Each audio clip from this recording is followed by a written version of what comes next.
Hello दोस्तों, मैं प्रतिभा मिश्रा स्वागत करती हूँ आप सभी का आपके चैनल टीसीएस पाठशाला में। उम्मीद करती हूँ आप सभी अच्छे होंगे। जैसा कि हम सभी लगातार संधि टॉपिक करते चले आ रहे थे, हमने 3-4 दिन संधि देखा, स्वर संधि देखा, व्यंजन देखा, विसर्ग देखा। उम्मीद करती हूँ काफी कुछ आपको समझ में आया होगा। प्रैक्टिस करते रहिएगा। बिल्कुल आसान से टॉपिक है संधि, यहाँ से आपका नंबर जाने नहीं पाएगा। बात करते हैं बच्चों, आप ये जान लीजिए कि बिल्कुल ये जो एज चल रही है यही है। कुछ कर लीजिए, या तो बन जाइए या तो बिगड़ जाइए। बिल्कुल अपनी स्टडी के लिए आपके मन में डेडिकेशन होना चाहिए। अपनी स्टडी के लिए आपके मन में अगर डेडिकेशन है, हार्ड वर्क है,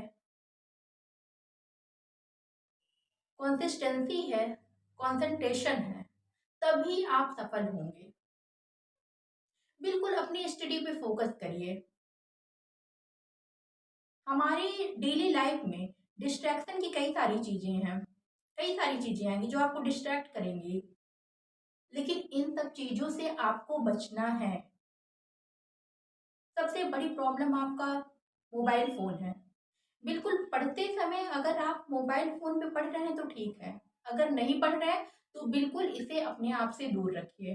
ऐसी जगह रख दीजिए जहां आप पहुंच ही ना पाए, किसी भी अलमारी में लॉक करके रख दीजिए। जब आप इस लायक हो जाएं कि आप पढ़ रहे हैं और आपके बगल आपका फोन रखा है, फिर भी कोई इफेक्ट नहीं पड़ रहा है आप पे, तब फिर फोन को अपने पास रख सकते हैं। लेकिन जब तक आपका ध्यान फोन पे बार बार जा रहा है, तब तक उसे बिल्कुल अपने आप से दूर रखें। सफलता कोई ऐसी चीज नहीं है कि बस सुबह उठे अचानक, रात को सोए थे सुबह अचानक मिल गई। बिल्कुल यही छोटे छोटे स्टेप्स फॉलो करेंगे तब जाके सफलता मिलेगी। तो बिल्कुल इन सब चीजों को ध्यान रखिए। हार्ड वर्क, स्टडी पे फोकस करने के लिए बिल्कुल कंसिस्टेंसी बनाए रखिए और कंसंट्रेशन अपनी स्टडी पे रखिए, तब जाके आपको सफलता मिलेगी। तो चलिए आज के सेशन को हम देखते हैं। जैसा कि 1 बाय 1 हम हिंदी के टॉपिक को कवर करते जा रहे हैं, तो आज का हमारा टॉपिक होगा समश्रुति भिन्नार्थक शब्द। समश्रुति मतलब सुनने पे तो बिल्कुल एक समान लगेंगे, लेकिन उसके अर्थ क्या होंगे, अलग अलग होंगे। तो आइए आज के सेशन को स्टार्ट करते हैं। उससे पहले आप सभी वीडियो को लाइक कर दीजिएगा, शेयर कर दीजिएगा। आइए हम चलते हैं अपने फर्स्ट क्वेश्चन की तरफ।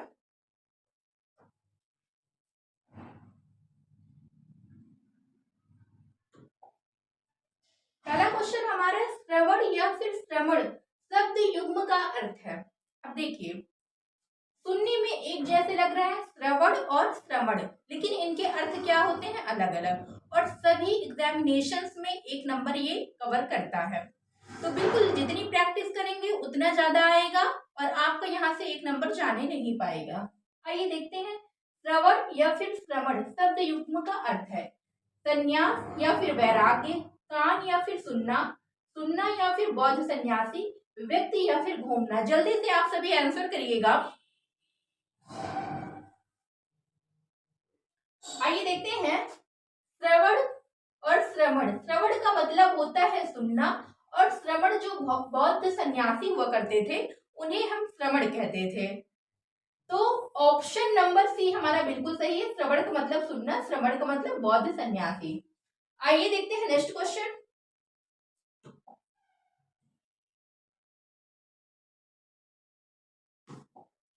सकल सकल शब्द युग्म का अर्थ है। बहुत आसान सा क्वेश्चन है, सभी लोग इसका आंसर करिएगा। सारा या फिर सूरत, सूरत या फिर सारा, सफल या फिर सारा, या फिर इनमें से कोई नहीं। जल्दी से सभी लोग आंसर करिएगा।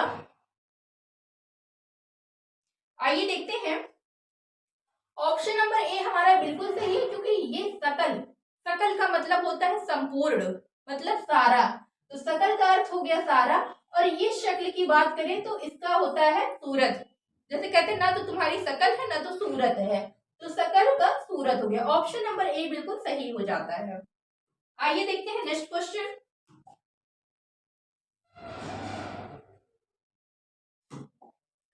देखिए ये टॉपिक बिल्कुल आसान सा होता है, बस थोड़ी सी प्रैक्टिस से आपका 1 नंबर यहाँ से बच सकता है, क्योंकि 1 नंबर मायने रखता है सिलेक्शन में। तो बिल्कुल आसान सा टॉपिक होता है। सुधी, सुधी शब्द युग्म का अर्थ है। जल्दी से सभी लोग आंसर करिए। सुधी और सुधी, स्मरण अमृत, नदी समुद्र, विस्मरण याद, याद या फिर विद्वान। जल्दी से आंसर करिएगा। आइए देखते हैं। सुधी, सुधी का मतलब याद होता है और इस सुधी का मतलब विद्वान होता है। बात करें तो यहाँ सुधी का स्मरण ये भी सही हो जाता, लेकिन क्योंकि यहाँ अमृत दिया है और अमृत सुधा का मतलब होता है, ना कि सुधी का, इसलिए ऑप्शन नंबर डी हमारा सही हो जाता है। जैसे कहते हैं ना, वो आपको शुद्ध कर रहे हैं, तो सुधी का मतलब याद कर रहे हैं और सुधी का मतलब विद्वान। अभी यहाँ पे सुधी या फिर सुधा होता तो हमारा ऑप्शन नंबर ए बिल्कुल सही हो जाता। आइए देखते हैं नेक्स्ट क्वेश्चन।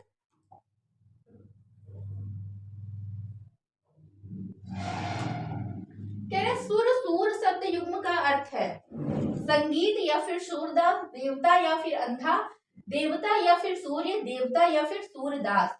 जल्दी से सभी लोग इसका आंसर करिएगा। सुर, सूर। आइए देखते हैं।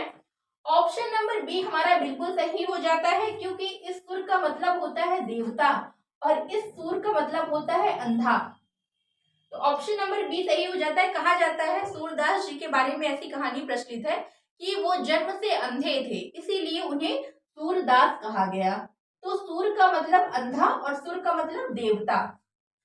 आइए देखते हैं नेक्स्ट क्वेश्चन। ये क्वेश्चन बहुत ही इंपॉर्टेंट है, कई एग्जामिनेशन में पूछे गए हैं। अली, आली शब्द युग्म का अर्थ है भौरा या फिर सखी, सखी या फिर भौरा, भौरा या फिर कली, कली या फिर भौरा। जल्दी से सभी लोग आंसर करिएगा। आइए देखते हैं। ऑप्शन नंबर ए हमारा बिल्कुल सही है, क्योंकि इस अली का मतलब होता है भौरा, अली का मतलब होता है भौरा और आली का मतलब होता है सखी। तो ऑप्शन नंबर ए हमारा बिल्कुल सही हो जाता है। आइए देखते हैं नेक्स्ट क्वेश्चन।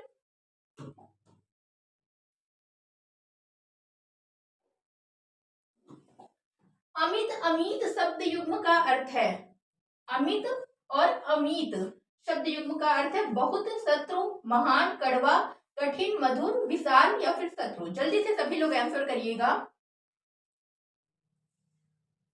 आइए देखते हैं।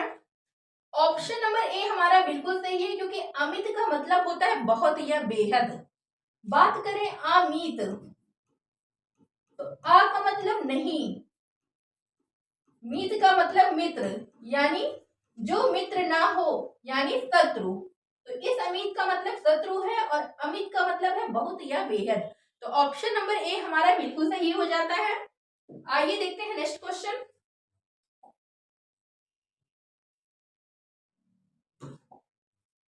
कह रहा है आभरण, आभरण शब्द युग्म का अर्थ है भरपेट, हड़ताल, भरा पूरा, अंतर, आभूषण, मरण तक, आभूषण या फिर मृत्यु के निकट। जल्दी से सभी लोग इसका आंसर करिएगा। आभरण, आमरण। आइए देखते हैं। आभरण का मतलब होता है आभूषण और आमरण का मतलब होता है मरण तक, यानी ऑप्शन नंबर सी हमारा बिल्कुल सही हो जाता है। आइए देखते हैं नेक्स्ट क्वेश्चन।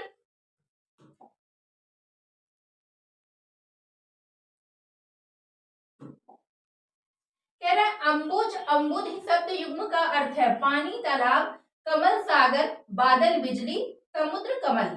जल्दी से सभी लोग आंसर करिएगा, बहुत आसान सा क्वेश्चन है। अम्बुज और अम्बुधि।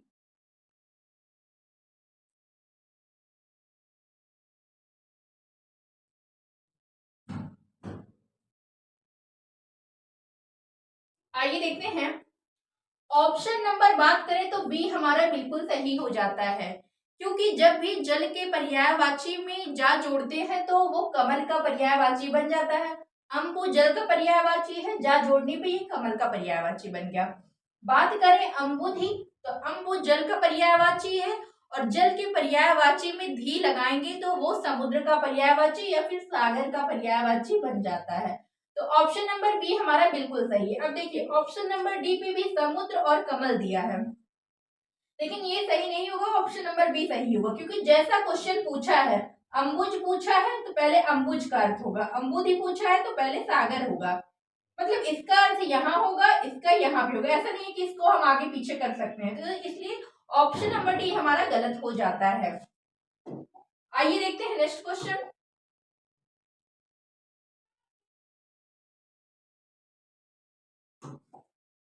कह रहे हैं आर्द्र, आर्द्र शब्द युग्म का अर्थ है चीखना, सूखा, दुखी, गीला, कराहना, वर्षा, पीड़ा या फिर चटक। जल्दी से सभी लोग आंसर करिएगा। आर्द्र, आर्द्र।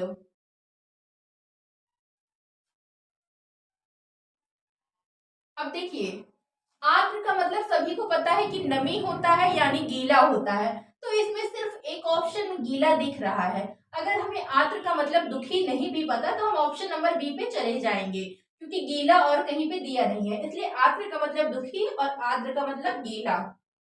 आइए देखते हैं नेक्स्ट क्वेश्चन।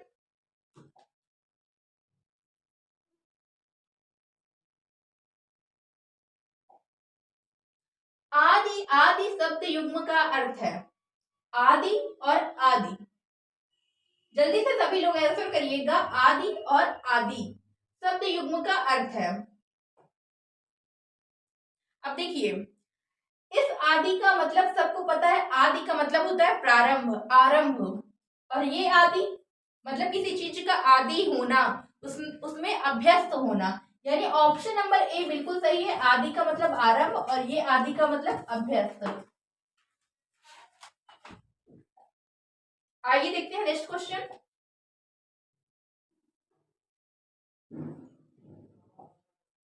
आसन, आसन्न शब्द युग्म का अर्थ है, जल्दी से सभी लोग आंसर करिए। बैठना या संकट, बैठना निकट, बैठने की जगह, विपत्ति या फिर बैठने की वस्तु निकट। आइए देखते हैं। ऑप्शन नंबर डी बिल्कुल सही हो जाता है। जैसे हम कहते हैं कि बैठने के लिए आसन ले लीजिए, यानी बैठने की जो वस्तु होती है उसे हम आसन कहते हैं, और इस आसन की बात करें तो इसका अर्थ होता है निकट, तो ऑप्शन नंबर डी बिल्कुल सही हो जाता है।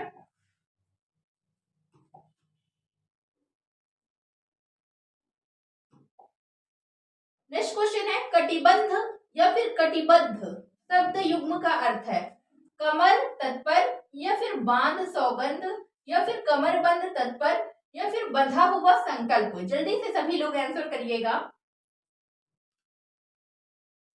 आइए देखते हैं।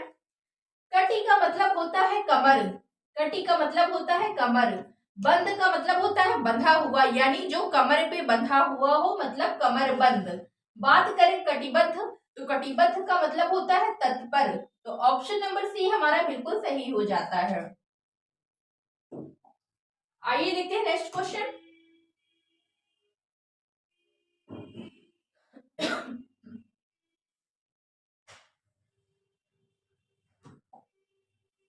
गृह, ग्रह शब्द युग्म का अर्थ है तारा, घर या फिर घर या सूर्य या फिर सूर्य तारा या फिर घर तारा। जल्दी से सभी लोग आंसर करिएगा, बहुत आसान सा क्वेश्चन है। आइए देखते हैं। गृह का मतलब घर होता है, सभी को पता है, यानी बी या डी पे हम जा सकते हैं। ये तो गलत हो गया, ये भी गलत। बात करें ग्रह की तो ग्रह एक तारा है, यानी ऑप्शन नंबर डी हमारा बिल्कुल सही हो जाता है।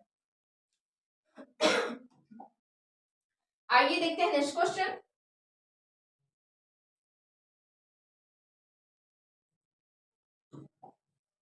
देव, देव शब्द युग्म का अर्थ है देवता, देवी या फिर देवता भाग्य या फिर देवता राक्षस या फिर देवता दुर्भाग्य। जल्दी से सभी लोग इसका आंसर करिएगा। देव, देव। आइए देखते हैं। देव का मतलब होता है देवता और देव का मतलब हमारा होता है भाग्य, तो यानी ऑप्शन नंबर बी बिल्कुल सही है। देव का मतलब देवता और देव का मतलब भाग्य। आइए देखते हैं नेक्स्ट क्वेश्चन।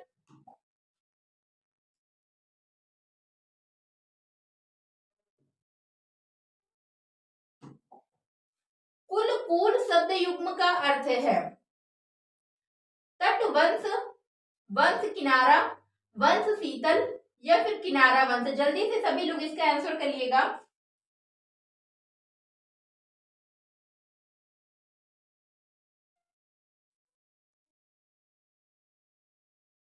आइए देखते हैं।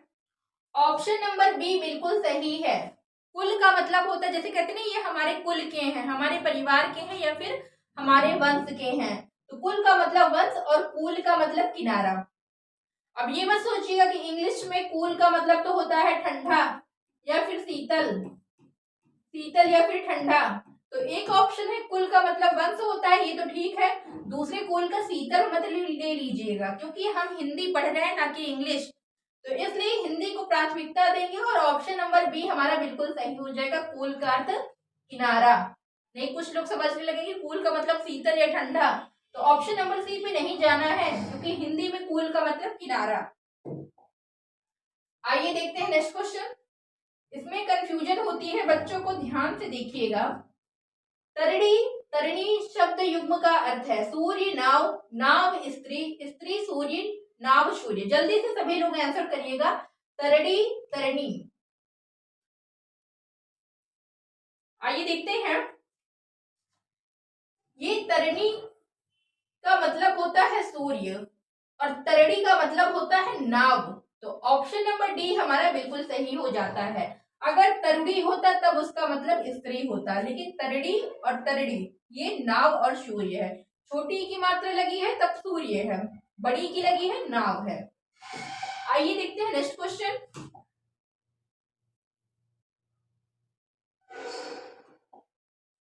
कह रहे दग्ध दुग्ध शब्द युग्म का अर्थ है श्वेत दूध, दूध श्वेत, जला हुआ दूध, जल या दूध। जल्दी से सभी लोग इसका आंसर करिएगा। आइए देखते हैं। इस दग्ध का मतलब होता है जला हुआ और दुग्ध का मतलब दूध, सभी को पता है। तो ऑप्शन नंबर सी बिल्कुल सही हो जाता है, जला हुआ और दूध। आइए देखते हैं नेक्स्ट क्वेश्चन।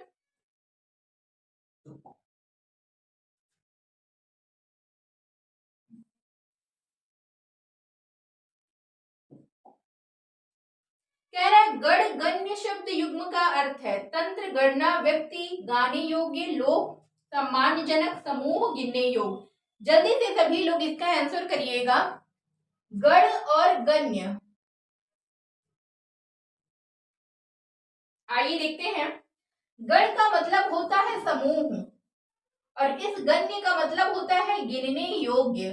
तो ऑप्शन नंबर डी हमारा बिल्कुल सही हो जाता है। आइए देखते हैं नेक्स्ट क्वेश्चन।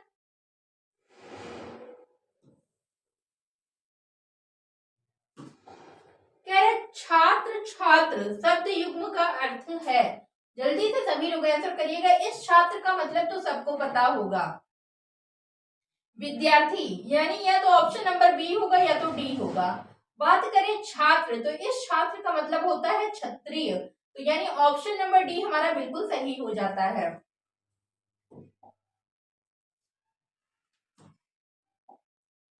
आइए देखते हैं नेक्स्ट क्वेश्चन।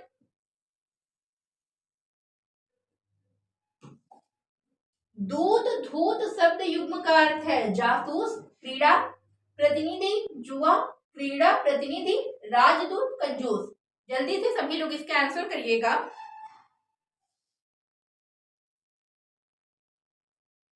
आइए देखते हैं। दूत धूत, दूत का मतलब होता है प्रतिनिधि, जैसे कहते हैं कि हमने अपना दूत वहां भेजा है, तो दूत का मतलब होता है प्रतिनिधि। बात करें धूत, तो धूत का मतलब होता है जुआ, तो ऑप्शन नंबर बी बिल्कुल सही हो जाता है। आइए देखते हैं नेक्स्ट क्वेश्चन।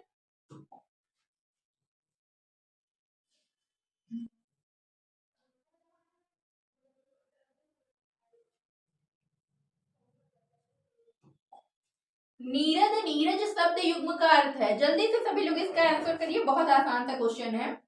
इंद्र कमल, नारद कमल, वीणा कमल, बादल या फिर कमल।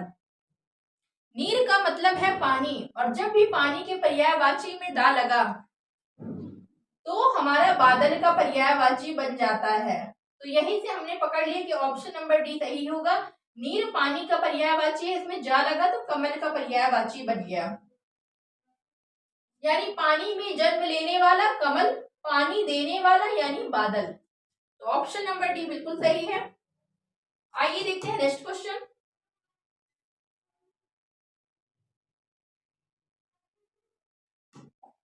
परिणाम, परिमाण शब्द युग्म का अर्थ है नतीजा, दूरी, नतीजा, मात्रा, परीक्षाफल, मात्रा, नतीजा या फिर ऊंचाई। जल्दी से सभी लोग आंसर करिएगा, इसमें बच्चों को कंफ्यूजन होगी।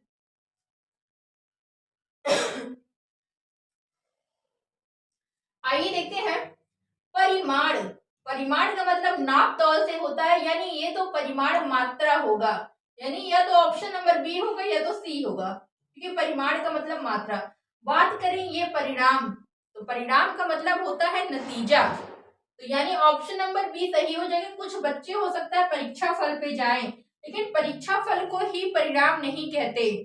किसी भी कार्य का कोई भी नतीजा होगा वो परिणाम कहलाएगा, ना कि सिर्फ आपके रिजल्ट परिणाम है। हाँ, परीक्षा फल परिणाम के अंतर्गत आएगा, लेकिन परीक्षा फल ही परिणाम है ऐसा नहीं हो सकता। किसी भी कार्य का नतीजा परिणाम होगा, इसलिए ऑप्शन नंबर बी ज्यादा बेटर है, ये हमारा सही हो जाएगा। आइए देखते हैं नेक्स्ट क्वेश्चन।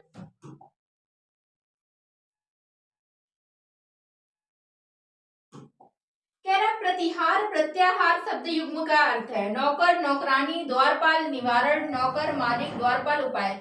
जल्दी से सभी लोग आंसर करिएगा। आइए देखते हैं।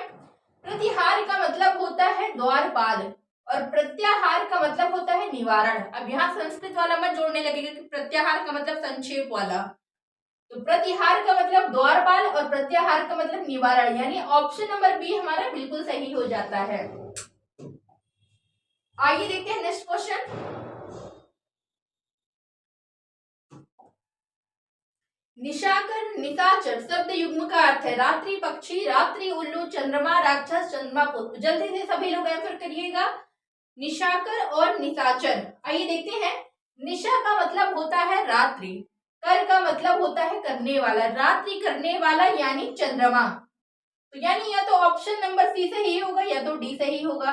बात करें निशाचर, निशा का मतलब रात्रि, चर का मतलब घूमने फिरने वाला, रात्रि में घूमने फिरने वाला अर्थात राक्षस।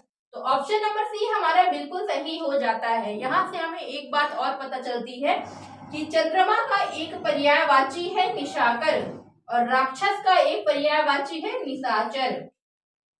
आइए देखते हैं नेक्स्ट क्वेश्चन।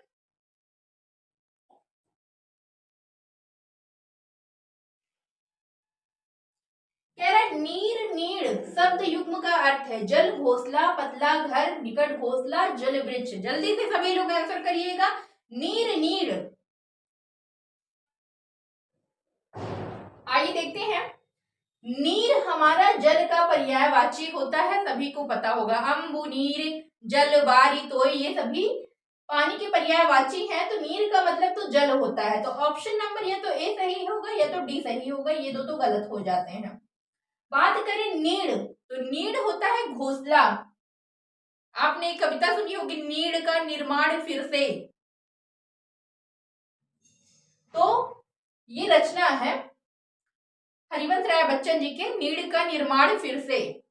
तो नीड़ का मतलब होता है घोंसला, नीर का मतलब होता है जल, तो यानी ऑप्शन नंबर ए हमारा बिल्कुल सही हो जाता है। आइए देखते हैं नेक्स्ट क्वेश्चन।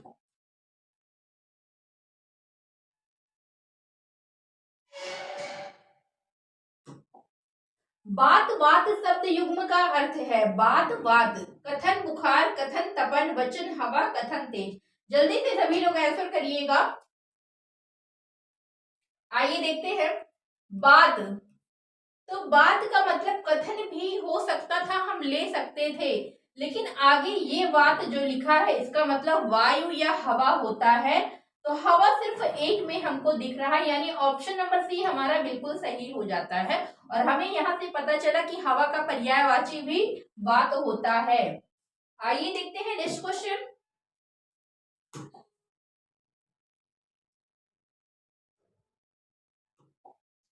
परिमिति, परिमिति शब्द युग्म का अर्थ है आकार, सीमा, सीमा, रूप, रंग, चरम सीमा, मर्यादा, सीमित या फिर विस्मृत।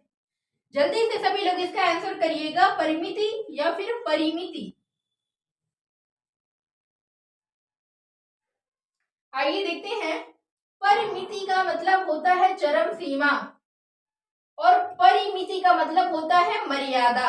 यानी ऑप्शन नंबर सी हमारा बिल्कुल सही है, इसे बिल्कुल अच्छे से याद रखिएगा।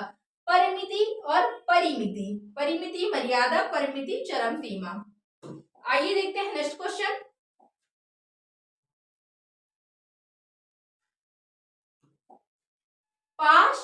पार्श्व शब्द युग्म का अर्थ है पास पीछे, कड़ा बीच में, बंधन बगल में, बंधन ऊपर।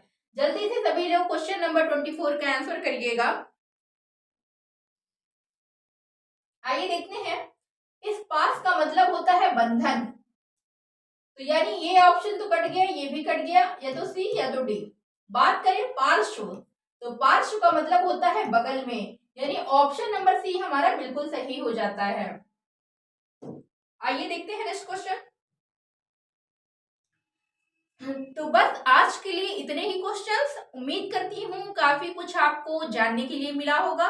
बहुत ही आसान सा टॉपिक है समश्रुति भिन्नार्थक शब्द, बहुत ही आसान सा है। अगर आपको किसी एक का भी अर्थ पता है तो आप उम्मीद है पकड़ ले जाएंगे। तो बिल्कुल थोड़ी सी प्रैक्टिस 1-2 दिन की आपका 1 नंबर यहाँ से बचा लेगी। तो बिल्कुल प्रैक्टिस करते रहिए, बहुत आसान सा क्वेश्चन है, 1 नंबर आपका यहाँ से तय हो जाएगा। इसके अलावा जितनी भी टॉपिक संधि समास हुए हैं उन सब की प्रैक्टिस करिएगा, क्योंकि सारे टॉपिक हिंदी में रटने जैसे कुछ नहीं है। चाहे वो पर्यायवाची है, मुहावरा है, ऐसा नहीं है कि आप कोई भी उठा लीजिए आग का पर्यायवाची रटना स्टार्ट कर दीजिए। जैसे जैसे आप क्वेश्चन सॉल्व करते हैं आपको पता चलने लगता है कि कौन सा शब्द आपके लिए इम्पोर्टेंट है, कौन कौन से ऑप्शंस में पूछे गए हैं, उनके आप पढ़िए। तो इससे आपका एग्जामिनेशन में बहुत अच्छा स्कोर होगा। तो बिल्कुल लगे रहिए, निश्चित तौर पे सफलता आपको मिलेगी। तो बस आज के लिए इतना ही रखते हैं, कल हम इसी टॉपिक पे बात करेंगे समश्रुति भिन्नार्थक शब्द पे। Thank you so much.